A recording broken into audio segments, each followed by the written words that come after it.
বলছি রোহিঙ্গা তো খোদ শুভেন্দু অধিকারীর মা। তিনি 60 সালে যখন ভারত পাকিস্তান ভাগ হয়নি তখন তিনি পূর্ব পাকিস্তান থেকে বেঙ্গলে এসেছিলেন।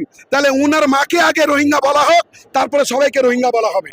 পাকিস্তান ভাগ হয়নি তখন এসেছিলেন, তাহলে উনি কি করে বলছেন যে আমরা রোহিঙ্গা? উনি দেখাতে পারবেন, প্রমাণ করতে পারবেন? আমাদের সবার কাগজ আছে, সবার কাগজ আমরা দেখাতে পারবো। আমরা বাঙালি, আমাদের সবার কাগজ আছে। ও তো একটা মানে পাগলা ষাঁড় হয়ে গেছে। শুভেন্দু অধিকারী একটা পাগলা ষাঁড়, ওর ছাড়া কিছু নেই। ও তো 2019 সালে জয় বাংলা বলতো, 2019 সালে শুভেন্দু অধিকারী জয় বাংলা বলতো, তো আজকে বলছে বাংলা বিরোধী।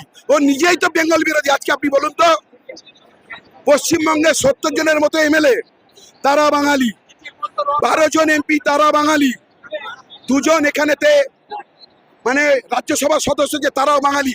তারা কেন আজকে আন্দোলন করছে না বাঙালির জন্য? তারা কোন মুখে বিজেপি ভোট চাইতে আসে? কোন মুখে আজকে বিজেপি ভোট চাইতে আসে? এদেরকে মানুষের প্রত্যাখ্যান করা উচিত, এদের মানুষকে প্রত্যাখ্যান করা উচিত। আমরা এখানকার স্থানীয় মানুষ, এটা রটিয়ে দেওয়া হচ্ছে ভোটটাকে লুটপাট করার জন্য। এটা বিজেপিতে আমরা অত্যাচারিত হচ্ছি। আজকে আমরা 12.5 কোটি বাঙালি, সে হিন্দু হোক, মুসলমান হোক বা অন্য সম্প্রদায়ের মানুষ হোক, আমরা তো আক্রান্ত আমরাই হচ্ছি। তা আন্দোলনটা আমরা কাদের জন্য করছি? তো রাজ্য সরকারের ভূমিকা কোথায়?